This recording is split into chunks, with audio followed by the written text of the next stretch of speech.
expliquer en quoi cette interruption de 6 semaines environ peut constituer un problème. Un problème pour les élèves, bien sûr. Mm-hmm. Non seulement les élèves, mais aussi l'enseignement, les enseignants, parce que c'est tout le corps éducatif, tous les partenaires de l'éducation qui vont en souffrir, qui vont en pâtir, on va dire comme ça. Mais dans la mesure où, dans l'enseignement-apprentissage, l'actionnaire et le personnage principal, c'est l'élève. Donc, il n'y a que pour le moment les élèves qui vont peut-être en souffrir. Là, maintenant, la question, le mal étant déjà fait, on va dire comme ça, la question maintenant est de savoir quelles sont les voies et moyens que nous pouvons mettre en œuvre. Je ne sais pas si c'est dans l'ordre de vos questions, mais pour remédier déjà à ce problème-là, parce que le temps est déjà passé. Beaucoup de choses qui devraient être faites n'ont pas encore été faites. Je disais, quand je terminais, est-ce qu'il ne serait pas mieux de pouvoir élargir les cours sur une période de 2 semaines au minimum, le temps pour les élèves, on va dire, de réveiller, de stimuler les nerfs des enfants, de faire en sorte qu'ils soient dans le bain avant de relancer une quelconque évaluation. Tout compte fait, si les dates sont maintenues, on va s'en tenir à ce qui a été décidé. Mais les élèves, surtout en classe d'examen, ils doivent travailler, ils doivent maintenant trouver une stratégie avec les différents enseignants. Les enseignants maintenant doivent leur proposer différentes formules. Par exemple, leur proposer de faire peu de savoir, beaucoup de savoir-faire. Bon, c'est purement technique, mais ça veut dire donner seulement peut-être certainement les grandes lignes dans un cours, dans un cours de 2 heures de temps. Ne pas se contenter de faire ce qui est purement de la théorie. Par exemple, dans les matières exactes, se contenter peut-être parfois de donner les grandes lignes avec les formules, et puis maintenant laisser les élèves travailler sous forme d'exposé en 2 heures de temps. Après 30 minutes d'explication, les élèves eux-mêmes peuvent s'adonner à un exposé d'1 heure ou bien d'1 heure 30, des activités comme ça. Et si on en s'habitue sur une semaine, ça peut les permettre peut-être sur le long terme, en l'espace de 2-3 mois, de rattraper tout le retard perdu. Bon, au niveau maintenant des évaluations, les professeurs aussi doivent savoir que les élèves ont fait beaucoup de temps qu'ils n'ont pas étudié. Et donc, ça va jouer sur peut-être le mental de nos enfants. Il faut peut-être leur proposer quelques activités. Une fois qu'ils sont de retour dans les classes, à partir de demain, si ça se confirme, de demain jusqu'à la fin de cette semaine, faire en sorte que les enfants soient dans les conditions en leur proposant beaucoup d'exercices. D'abord, parce qu'on a besoin qu'ils se retrouvent d'abord. Donc, si tout de suite on se met à bousculer le programme comme il le faut, ça peut peut-être porter un coup. Ne pas aller trop vite en besogne. Donc, ne pas aller trop vite en besogne, donner l'explication nécessaire pour pouvoir comprendre les notions qui vont venir un peu plus tard. Bon. Après les examens, certainement ça viendra. L'examen de fin d'année étant programmé, il faut maintenant se préparer pour ces échéances-là. Mais pour l'heure, l'urgence, d'abord, c'est de voir dans quelle mesure on va récupérer les enfants, avec quelle tête ils vont venir, et s'ils ont la force, si on sent en eux la capacité de pouvoir tenir, supporter ce qu'on va leur proposer. Parce qu'il ne faudrait pas les bousculer pour les bousculer, il ne faudrait pas qu'on arrive à une saturation. Mais c'est ce que je voudrais un peu expliquer. Alors, je vais rester avec vous avant de retourner vers monsieur Kamano. Il y a quand même une répartition annuelle du programme. Absolument. Est-ce que la suppression des congés de Pâques suffirait à rattraper le temps perdu? Ou alors, est-ce qu'il faudra qu'on ait une rallonge niveau calendrier scolaire? Absolument. Les congés d'avril sont une période de 10 jours. 2 semaines, mais 10 jours. Donc, supprimer ces congés. D'après les informations que j'ai reçues, on aura seulement 4 jours de congés. Apparemment, le vendredi qui précède, le samedi, le dimanche, la fête de Pâques, et le lendemain, lundi de Pâques. Donc, les cours devraient reprendre le mardi. Donc, 4 jours. Comment est-ce que 4 jours pourraient combler presque un mois de congé? Donc, mathématiquement, bon, le calcul est facile à faire. La réponse est non, déjà. Donc, il faut maintenant trouver d'autres solutions. S'il faut prolonger, il y a aussi une lutte acharnée, vous en avez parlé avant de partir, au niveau des écoles privées. Là où, bon, le paiement qui se fait selon les heures qui sont les heures de cours dispensées. Est-ce que les fondateurs, dans la plupart... On va rester sur la question pédagogique, comment rattraper. Est-ce que la suppression de ces congés ou qu'est-ce qu'il faut faire? Alors, donc, si maintenant les dates-là sont confirmées, sont maintenues par les autorités, maintenant, chacun à ce niveau doit trouver voies et moyens en augmentant les heures de cours, certainement les après-midi, en mettant les après-midi à profit. Par exemple, dans la plupart des écoles, les après-midi sont réservés aux révisions. Et ce sont souvent les activités, les révisions parfois qui sont payantes. Donc, s'il faut maintenant ajouter 1 heure ou 2 heures supplémentaires sur les heures de cours que nous avons, et même à notre niveau, nous travaillons du lundi au vendredi, bien sûr, mais les samedis étant réservés au TD, on les met à profit jusqu'à 14 heures. Et au besoin, les profs qui sont dans le besoin peuvent solliciter, par exemple, le dimanche après-midi, mais ce ne sera pas imposé le dimanche, mais nous allons voir dans quelle mesure, du lundi au samedi, nous pouvons augmenter les heures. Ça, c'est la première condition. C'est ce qui est plus facile. Et maintenant, faire en sorte que les congés de Pâques vraiment n'existe pas. Parce que s'il n'y a pas de congé, ça peut porter un frein. L'activité intellectuelle est une activité pénible. Pénible surtout pour les enfants. Donc, leur demander de faire 2 mois d'affilée de cours, c'est leur proposer en retour 2 semaines de congé dans les conditions très normales. Maintenant, si on demande maintenant d'enchaîner 3 mois sans congé réel, quel serait l'impact avec le niveau que nous connaissons désormais? Parce qu'il est plus facile parfois de faire une projection sur la carte et de dire que bon, on va se passer des congés d'avril. Mais quel est l'impact sur le terrain? La réalité du terrain n'est pas la même. Quand on voit un peu ce qui se passe avec le niveau, parce que difficilement on peut canaliser les enfants même à 45 minutes.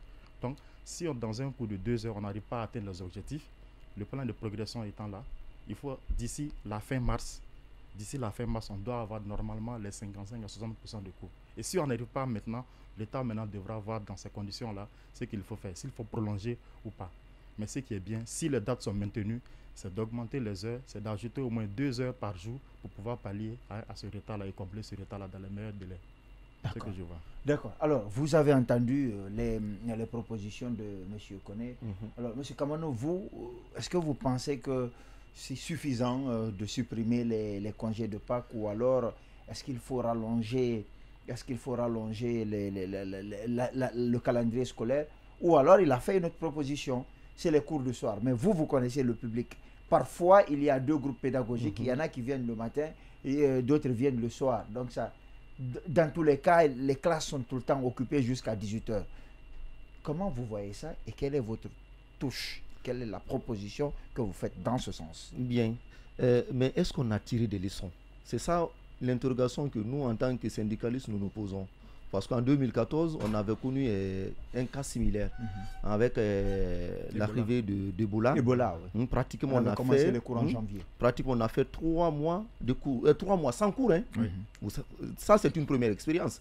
En 2018, si je me trompe, 2020, 19 ans, le coronavirus, évidemment, la COVID-19 également était là. Est-ce qu'on a tiré encore des leçons de ce que nous avions pu faire en termes de rattrapage des cours? Non, tout est non à ce niveau. Il a fallu qu'on s'asseye, qu'on dise bon, on jette notre dévolu sur les congés du mois d'avril pour dire qu'on est en train de rattraper cela. Mathématiquement, il y a un calcul à faire. Chaque professeur ici, à l'interne d'abord, sait à quel niveau il s'est limité avant que nous partions dans les congés forcés. Par exemple, M. Kourouma, c'est juste un exemple, il s'était limité il s'était limité au niveau de la 8e leçon. Il sait déjà pratiquement, il a fait 6 semaines à la maison. Chaque semaine, il doit passer combien de fois? Donc, il a raté combien de cours? Lui, consciencieusement, sa difficulté serait différente de la difficulté de quelqu'un, par exemple, qui n'avait fait que 6 cours, par exemple. Donc, c'est à lui maintenant, en tant que M. Kourouma, de se planifier. Peut-être s'il est dans une école privée, en se mettant en rapport avec les autorités de cette école privée. Au public, ça serait un peu plus complexe. Complexe, pourquoi? Parce qu'il y a d'énormes problèmes auxquels l'école publique est confrontée. C'est souvent ce petit problème lié à la double vacation le matin et le soir, aux effectifs pléthoriques, mais surtout aux exigences aussi du MEPIA. Parce qu'à tout moment, il y a des inspections qui viennent. Est-ce que la direction est dans le timing? Est-ce qu'il y a ceci? Est-ce qu'il y a cela? Est-ce qu'il y a ceci? À la fin, qu'est-ce qui va se passer maintenant? On va pousser les professeurs à aller très vite, ou on va faire ce qu'il ne faut pas faire. Monsieur vient de le rappeler tout à l'heure ici. Monsieur Koné vient de le rappeler tout à l'heure. Un enfant qui a fait 6 semaines à la maison. D'autres, on connaît déjà nos élèves. D'autres n'ont pas quand même ouvert le cahier. D'autres écoles même sont parties en congé forcé sans pour autant même que l'emploi du temps ne soit affiché et donné aux élèves. Ceux-ci-là vont revenir demain, après 6 semaines. Tu vas l'évaluer comment? Il ne sait même pas dans quelle matière il sera évalué. Donc c'est une grosse difficulté. C'est pourquoi de préférence, suivant le cours normal des choses. Ça, c'est une interrogation à se poser. On va aller en évaluation. Où est le programme? Dans quelle matière ils vont composer? Et pour des effectifs pléthoriques, les grands nombres, une classe de 60 élèves, toutes les salles sont occupées. Tu vas les évaluer comment, toi, en tant que professeur? 60 élèves dans une seule salle. C'est impossible. Ce qui veut dire déjà, à partir de là, le MEPIA est en train de pousser les écoles à aller vers un travail assez bâclé. Donc, pour ce genre de cas, on l'a rappelé, certes, on va supprimer les congés du mois d'avril, on aura rattrapé 4 à 5 jours, c'est bien, mais il faut réfléchir à évaluer le problème autrement.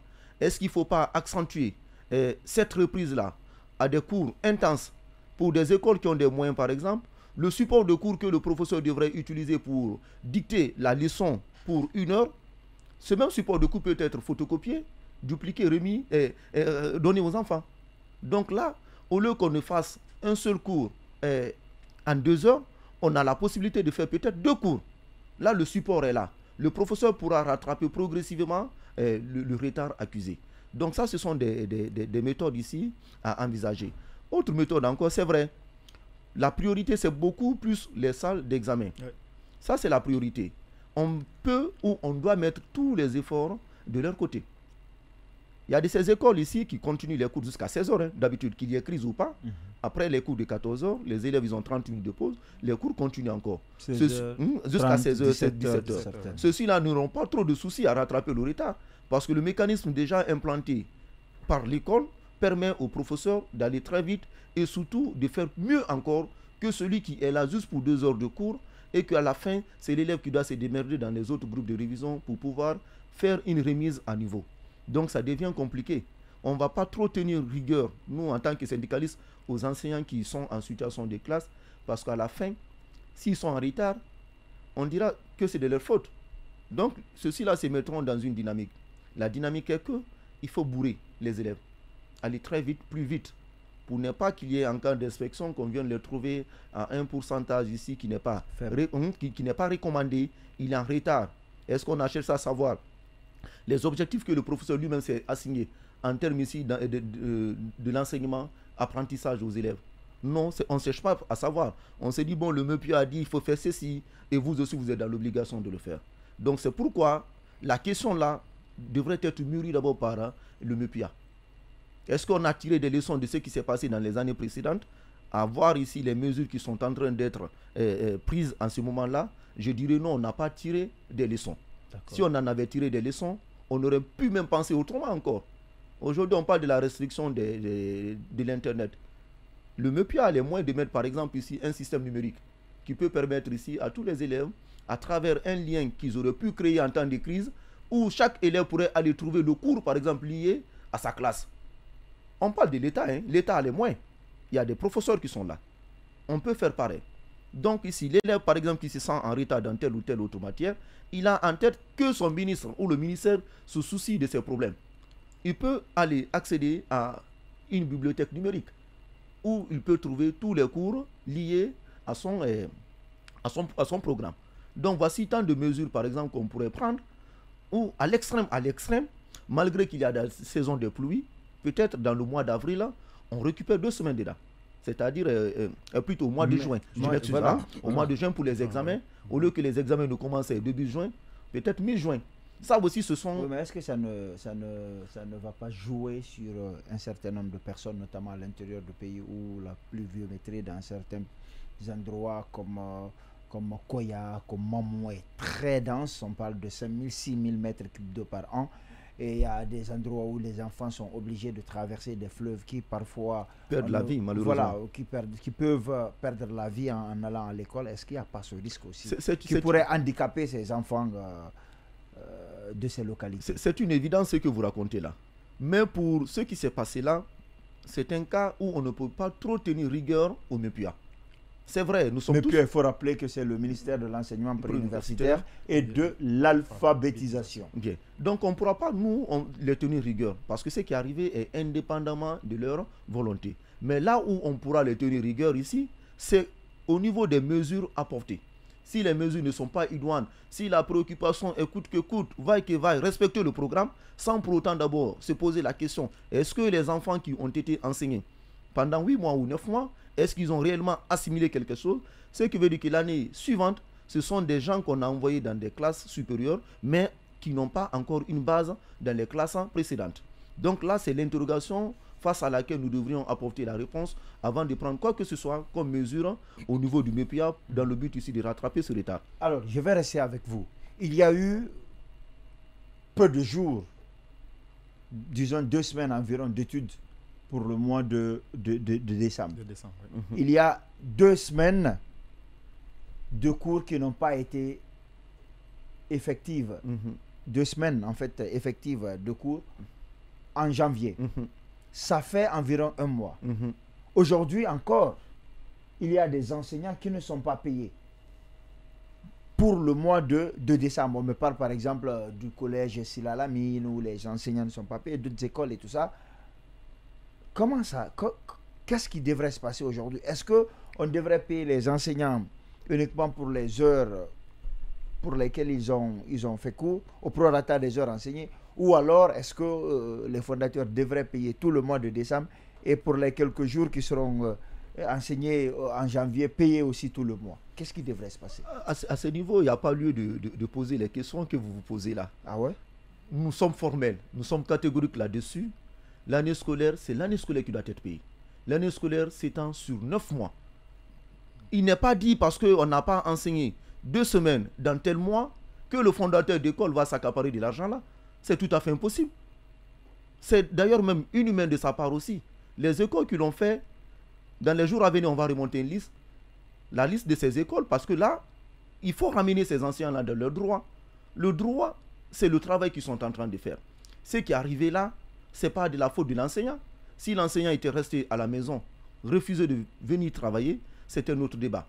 Mais là, les élèves vont payer les mois. Est-ce que les fondateurs d'écoles qui sont en retard ou qui veulent morceler l'argent de ces pauvres enseignants, est-ce que ceux-ci-là diront aux élèves aussi, puisque vous n'avez étudié seulement que 2 semaines, vous payerez la moitié de la scolarité? C'est pas vrai. Ils vont quand même payer la totalité. Et souvent, ces fondateurs d'école, ils ont un slogan, c'est-à-dire c'est le programme d'enseignement qui est vendu. Le programme d'enseignement s'étend sur 9 mois. Ce qui fait parfois... Ce qui n'est pas complètement faux. C'est pas complètement faux. Ce qui fait aussi parfois, même quand l'élève vient à partir du mois de décembre, à partir du mois de novembre, on lui demande de payer l'intégralité de l'année scolaire. Alors, si tel est le cas au niveau des élèves, pourquoi ici aller toucher ces pauvres enseignants dans leurs droits? L'exemple vient d'en haut. L'exemple vient d'abord ici de l'État. Si l'État, pour le mois de décembre, malgré cette période de fête, pour nos parents qui sont des chrétiens, pour tout le monde d'ailleurs même, qui célèbre ici la fin d'année, l'État peine à payer ses fonctionnaires. Pour ceux qui sont au biétage, beaucoup ont reçu leur salaire du mois de décembre à partir du 12 et du 13 janvier. C'est une peine qu'on a infligée à ceux-ci-là. Ils n'ont pas là où aller prendre de l'argent. Ils ont des familles à nourrir. Ils ont des besoins du quotidien aussi à s'ouvrir aussi. Si l'État refuse, je ne sais pas au nom de quoi, parce qu'il y a une crise, c'est ça aussi l'État, il faut prévoir. Il faut se poser des questions s'il y a ça. Si cela arrivait, qu'est-ce que nous on devrait faire pour pallier à cela? Parce que la base, le fondamental ici, c'est le social avant tout. Les gens que nous gouvernons là, ils méritent quelles conditions de vie, dans quelles conditions ils doivent vivre. Mais si on inflige cela, il est là, avec toute une maisonnée de 8 à 9 à 10 personnes. Nous connaissons très bien la famille en Afrique. Parfois, c'est même le voisin il fait aussi partie de la famille. Et tout ceci-là vivant aux dépens d'une seule personne, d'un maigre salaire qui ne peut à peine tenir parfois même 10 jours. Et que ceux qui nous gouvernent aussi, au sommet, peinent à leur remettre leur dû, parce que c'est un dû. Est-ce que ceux qui sont en train de gérer, ils se sont dit, bon, c'est la crise qui est là, nous-mêmes, on ne sera pas payés. Ils ont été payés. S'ils ont été payés, s'ils ont perçu leur dû, il revient encore du droit de ces pauvres enseignants-là, de façon particulière, et aussi généralement aussi à tous les fonctionnaires, à tous les travailleurs, d'être en possession de leur dû, dans le but ici de faire face aux besoins de leur famille. C'est pourquoi moi, j'ai pas été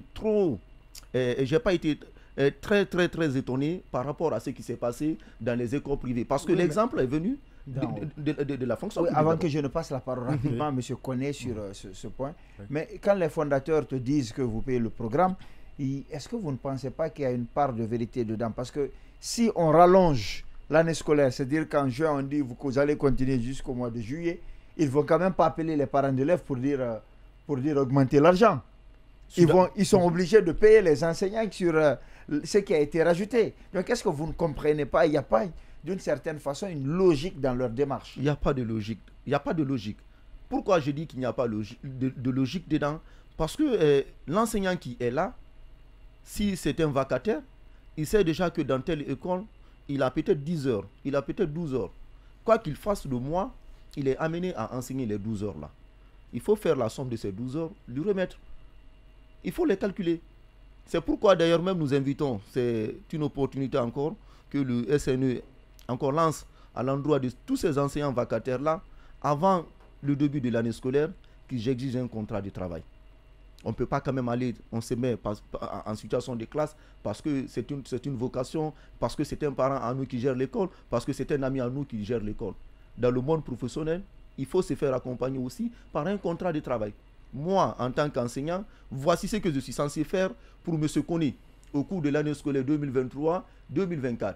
Je sais déjà, en travaillant pour M. Kone, voici le contrat qui me lie, c'est un contrat de 9 mois. Voici ce que je dois percevoir de M. Kone pendant ces 9 mois. C'est connu déjà. Si tel est le cas, M. Kone ne pourrait pas, en aucun cas, s'hasarder, trouver d'autres nouvelles mesures parce qu'il y a ceci ou cela. Ce qui n'a pas été dit en amont ne peut pas quand même être fait après, en aval. D'accord. Monsieur Kone, quelle est votre position sur cette situation? Merci. Ici, je pense que vous avez été secoué. Bon, secoué? Non, je ne crois pas.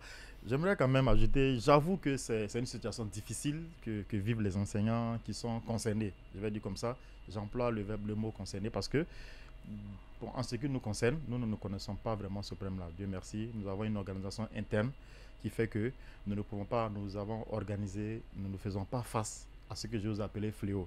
Ça me fait quand même de la peine de comprendre que jusqu'à présent, certains enseignants souffrent vraiment de ce mal-là. Mais travailler sans être payé, le contrat, c'est le contrat. Il a terminé par ce que j'allais commencer, M. Kamano l'a dit. Il aurait fallu, bon, il va falloir qu'à l'ouverture, que chaque enseignant bénéficie d'un contrat de travail.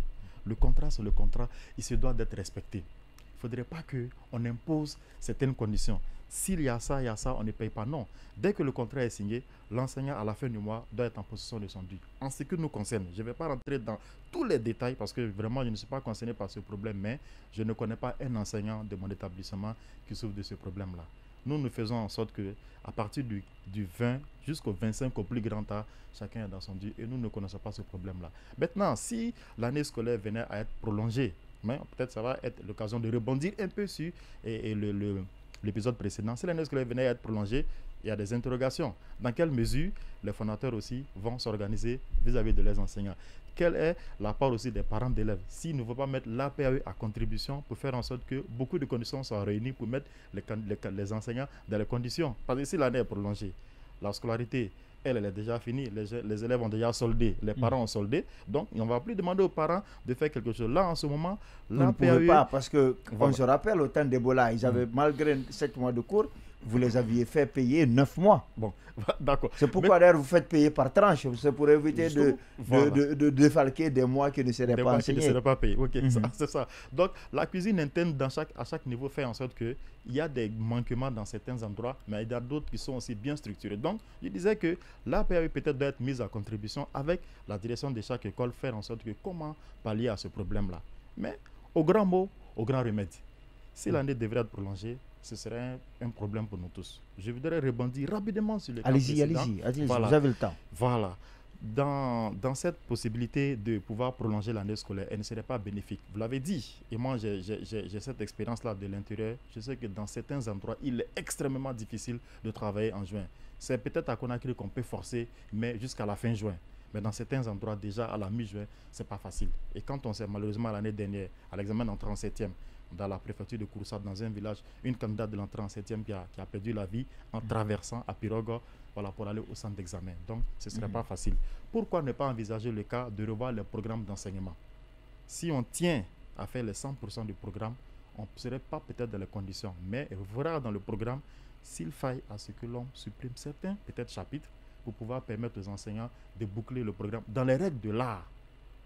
Parce que bâcler pour bâcler, les élèves qui sont en classe d'examen, dans les classes intermédiaires, les classes préparatoires, c'est-à-dire 5e, 9e et 12e, vont aller en classe d'examen l'année prochaine. Avec quel niveau? Ceux qui sont en classe d'examen, s'ils parviennent à décrocher leur examen, le BPC, surtout le bac, dans ces conditions-là, qu'ils vont à l'université au supérieur, comment ils vont aborder les études au supérieur? Donc, il faut voir un peu. Il est encore trop tôt pour décider de confirmer les dates des examens. Il faut attendre peut-être, à ce que je sache, à ma connaissance, c'est mieux d'attendre à la fin mars ou bien à la fin avril pour pouvoir se prononcer, voir l'état d'avancement. Si on voit qu'on est dans le programme, on peut peut-être fixer les examens dans telle période. Mais toujours vouloir faire de sorte qu'au début juin, qu'on fixe déjà les dates, ça fait que dans la tête, chacun se prépare. Mentalement, les gens se préparent et les gens vont, sans le vouloir, ils vont bâcler leur programme. Faire en sorte qu'à la mi-mai, qu'ils soient déjà en train de finir avec le programme. On est en train de le dire. Nous sommes en train, M. Kamano, son inquiétude, tout comme la plupart de nous tous, notre inquiétude, c'est de savoir comment nous allons le faire. Mais je vous assure, vous verrez d'ici la fin avril, 90% des profs auront bouclé le programme. On ne sait pas avec quelle magie, avec quelle acrobatie. Ça se fait. Ça aussi, il y a des interrogations à se poser à ce niveau-là. Maintenant, sur la situation des salaires impayés, comme je l'ai dit, je termine avec ce que j'avais prononcé un peu plus tôt. Nous, à notre niveau, nous ne connaissons pas vraiment ce problème-là. C'est vrai, les problèmes ne finissent pas, mais nous faisons en sorte de pouvoir pallier, de pouvoir amortir le problème comme nous pouvons. Et franchement, j'estime que c'est une situation difficile que les enseignants qui vivent cette situation-là, de faire en sorte vraiment que chacun se mette à son niveau, faire en sorte que les enseignants ne souffrent plus de ce problème-là. C'est très difficile. D'accord. Alors, vous avez dit quelque chose d'important, c'est d'écourter, enfin d'enlever certains chapitres pour permettre que les enseignants puissent terminer le programme et également l'enseigner bien, plutôt que de le bâcler. Est-ce que cela voudrait dire que pour la classe supérieure, automatiquement on commence par le chapitre qui n'a pas été enseigné l'année précédente, ou vous préférez qu'on laisse tomber définitivement? Bon, on ne les laisse pas tomber définitivement. Les inspecteurs disciplinaires qui ont en charge de travailler sur le programme d'enseignement, ils en savent. Ils savent qu'en supprimant certains chapitres et que l'élève arrive en classe supérieure, il est confronté déjà à ce problème-là. Donc, vous l'avez dit, cela pourrait constituer les prérequis de la classe supérieure. Donc, une fois en classe supérieure, on commencerait l'année par ces choses-là, même si on ne va pas reprendre complètement, mais faire un bref résumé qu'ils vont proposer aux enseignants afin de pouvoir. Donc, il leur appartient, parce que c'est le rôle des inspecteurs disciplinaires, de regarder dans le programme, le contenu du programme. Il y a de ces chapitres, on ne peut pas dire qu'ils ne sont pas vraiment importants, mais dont parfois l'enseignant, même en enseignant, se pose la question sur l'utilité même d'enseigner ce chapitre-là. Les élèves eux-mêmes parfois se demandent même pourquoi on le fait. Parce que quand on regarde un peu les prérequis, on regarde un peu les objectifs, on regarde un peu les débouchés, on se demande à quoi cela va servir. Ce qui fait que certains élèves, même en classe, ils posent la question au prof: monsieur, ce qu'on est en train de faire, à quoi ça va me servir? Donc, les inspecteurs disciplinaires doivent se mettre ensemble, travailler, regarder un peu dans le programme, dans chaque matière. Il y a des parties peut-être qu'on pourrait, c'est une possibilité, qu'on pourrait peut-être enlever pour ne pas forcer les enseignants à bâcler. Parce que travailler sous pression, déjà, c'est difficile, c'est extrêmement difficile. Ensuite, maintenant, forcer à bâcler, l'enseignant, lui, il va le faire pour se débarrasser. Ce sera le débarras. Mais qui va en partie, c'est l'élève, qui est l'acteur principal dans cette affaire-là. Alors ça, c'est bien dit, réaction rapidement par rapport au programme, enfin, au chapitre qu'on... C'est une proposition. Qu'on mettrait de côté. Oui, c'est une proposition. Je veux qu'il réagisse, qu'on mettrait de côté et qu'on pourrait reprendre d'une certaine façon en classe supérieure. Quel est votre regard sur à ce niveau, il n'est de secret pour personne que le programme d'enseignement est en cours de révision. Ça fait maintenant 1 année ou 2 ans qu'on est en train de dire la même chose. Les spécialistes le disent, oui, c'est en cours, on va bientôt commencer l'expérimentation. Ce qui veut dire ici que l'inquiétude de M. Koné pourrait être prise en compte à partir de l'année scolaire à venir. Moi, je ne pourrais pas trop me prononcer là-dessus parce que je ne suis pas encore un technicien du MEPIA. Ce qui est sûr, cet invite, beaucoup ont eu à la faire encore. Il faut réviser le programme d'enseignement en Guinée. Il est obsolète. Depuis 2009, les réalités ont changé. Le monde évolue. Les besoins aussi s'adaptent à l'évolution du monde. Si on continue encore à enseigner le même programme de 2009 à des enfants qui sont là déjà, qui sont confrontés aux réalités du monde moderne, ce qui veut dire que ces enfants-là ne vivent pas dans leur temps, ils vivent plutôt dans le temps de leur aîné. C'est le problème. Donc, nous sommes toujours en train de parler du même problème. Le problème, c'est comment est-ce qu'il faut rattraper le retard là. La proposition de M. Koné, certes, peut être une bonne proposition, mais est-ce que ça serait une proposition harmonisée à tous les niveaux? Si on demande de supprimer certaines parties, et pourtant on est bien conscient que l'enseignement il évolue progressivement. Il y a de ces cours qu'on verra peut-être en terminale.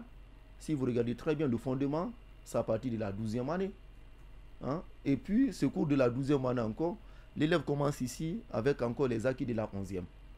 Donc il faut se rassurer, C'est pourquoi il est dit qu'il ne faut pas aller à la va-vite. Certes, on est dans une situation de crise, mais ce qui nous intéresse beaucoup plus en tant que syndicalistes, ce sont les mesures qui doivent être prises. Des mesures qui vont retomber un peu aux mesures populistes. Là, c'est un problème. On va faire ceci. Certes, d'autres diront oui, c'est une bonne chose, mais quelle est l'incidence de cela sur l'apprentissage au niveau de l'élève? C'est notre préoccupation. Donc, si tel est le cas, il faut bien analyser tout ce que le MEPIA doit faire en ce moment-là, en rapport avec l'IGE, l'inspection générale de l'éducation, pour pouvoir nous sortir d'une crise qui n'impacterait aucune partie dans le processus ou dans le système éducatif. Je parle de l'élève, je parle de l'enseignant, je parle aussi des écoles.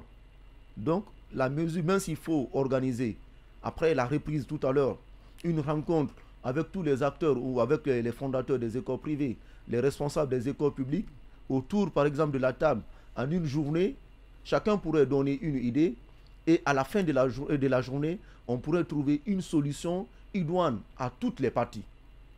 Mais pour le moment, c'est le MEPIA qui parle. Nous aussi, en tant que syndicalistes, nous avions parlé. Les écoles privées aussi de leur côté vont parler. Mais qu'est-ce qui serait mieux pour tout le monde? Autour de la table, chacun va donner son idée. Chacun ferait de telle sorte que son inquiétude soit l'inquiétude aussi des autres et ensemble, une mesure sera trouvée pour pallier à toute cette crise-là. Voici l'invite que moi je pourrais faire ici au niveau du ministère de l'Éducation, dans le but ici de trouver une solution rapidement à cette crise qui est en train d'ajeunir le système éducatif guinéen. D'accord. Alors, M. Koné, il y a l'autre chose, c'est les enfants. Oui. Les enfants qui sont restés à la maison pendant longtemps. D'habitude, les enseignants mettent des exercices sur Internet. Aujourd'hui, ça coûte plus cher parce que ça demande plus en data, en énergie et autres. Oui. Comment faire pour déjà se rassurer que les enfants n'ont pas oublié, ou alors s'ils ont oublié, puisque beaucoup ne révisent pas quand ils ne viennent pas à l'école. S'ils ont oublié ce qu'ils ont appris pendant ces 2 mois et demi, comment faire pour non seulement faire en sorte qu'ils se rappellent, qu'ils travaillent dessus, mais surtout faire en sorte de ne pas être trop en retard, jumeler les deux. Quelle est la formule? Il faut stopper l'hémorragie. C'est une hémorragie. En premier lieu, il faut, comme je l'ai dit, faire une sorte de réveil musculaire, de stimuler les nerfs des enfants. Les enfants ont fait un bon moment à la maison.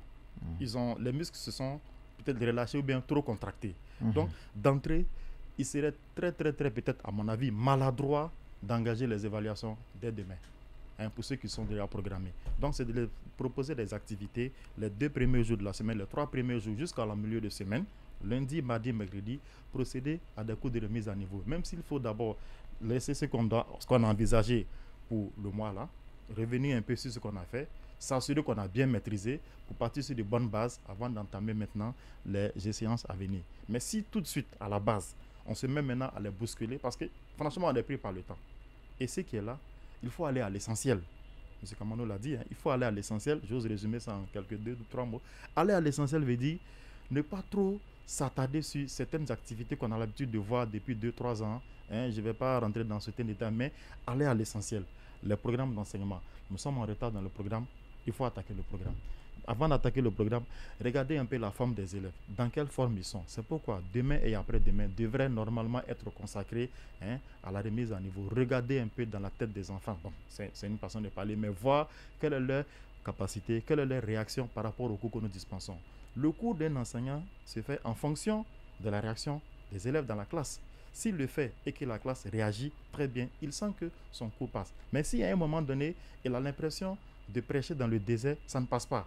Il se dit que bon, certainement il le dit, mais ou bien il ne le dit pas bien, ou alors il le dit, mais ça ne plaît pas aux autres. Donc, faire en sorte que lundi, mardi, mercredi soit une sorte de stimulation des nerfs des enfants, faire des petites activités pour les réveiller, de voir dans quel état ils sont. Et maintenant, une fois qu'ils sont rodés, c'est le système de rodage.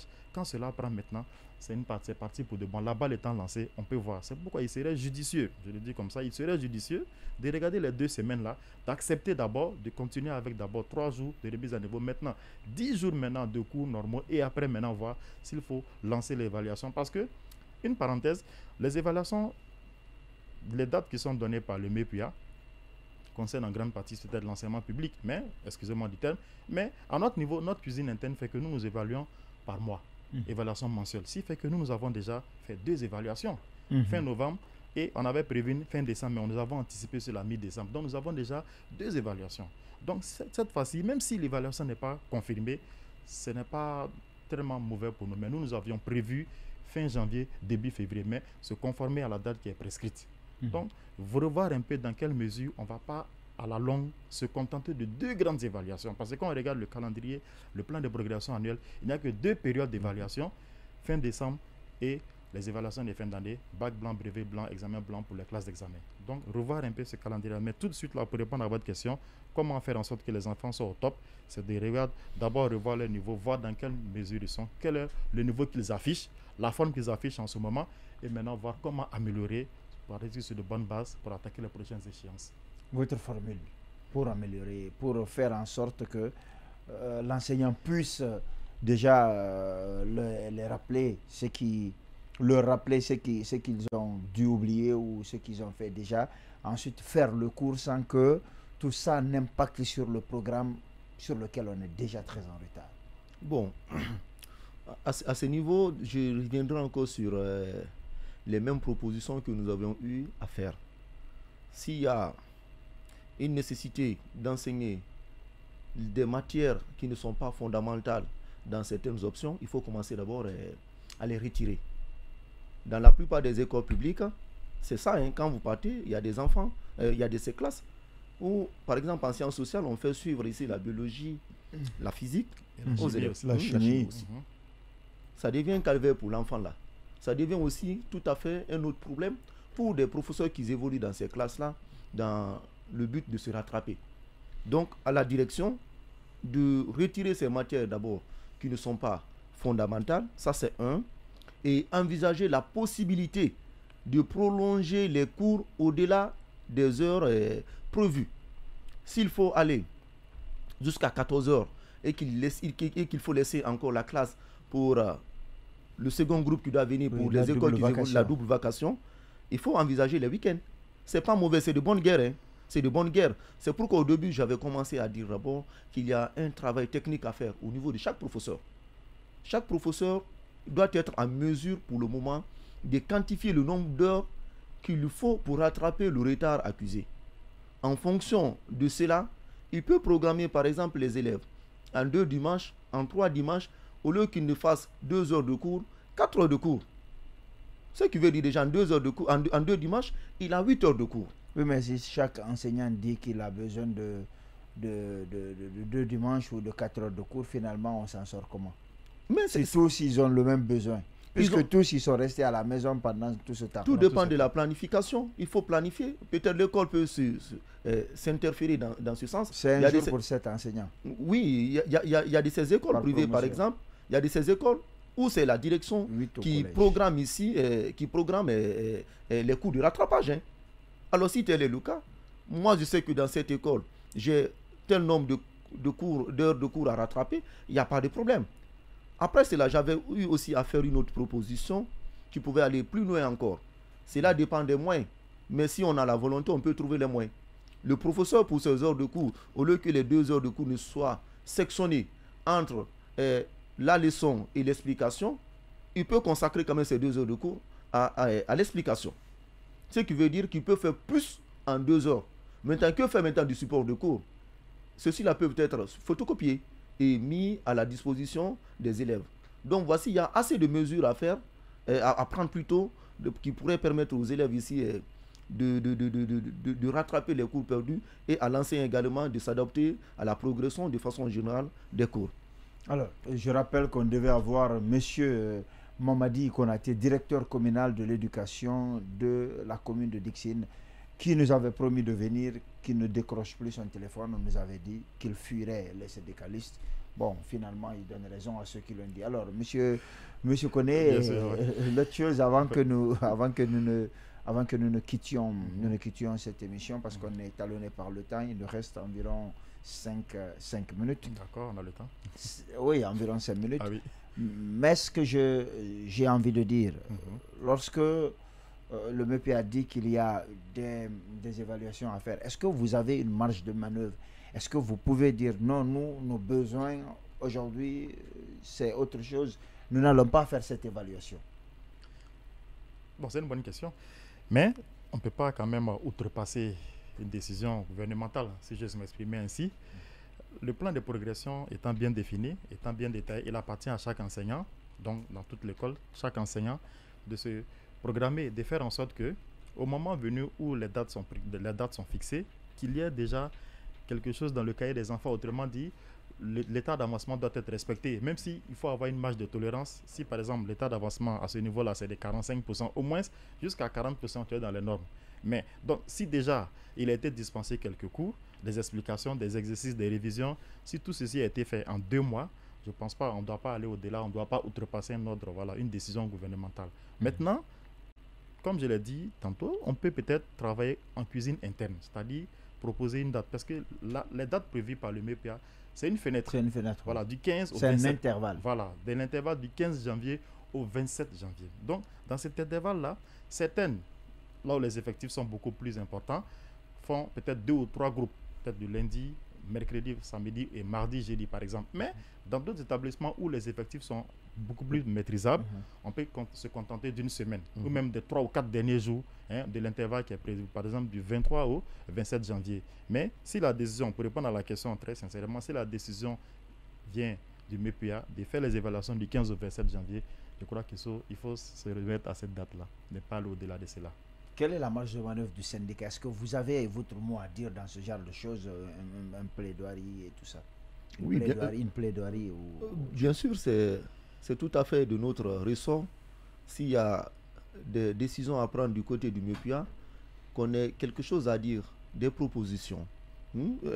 Ce qui dit que nous sommes aussi un acteur très très important, parce que à des moments on peut jouer le rôle de l'arbitre entre peut-être ceux qui décident et ceux qui reçoivent les ordres.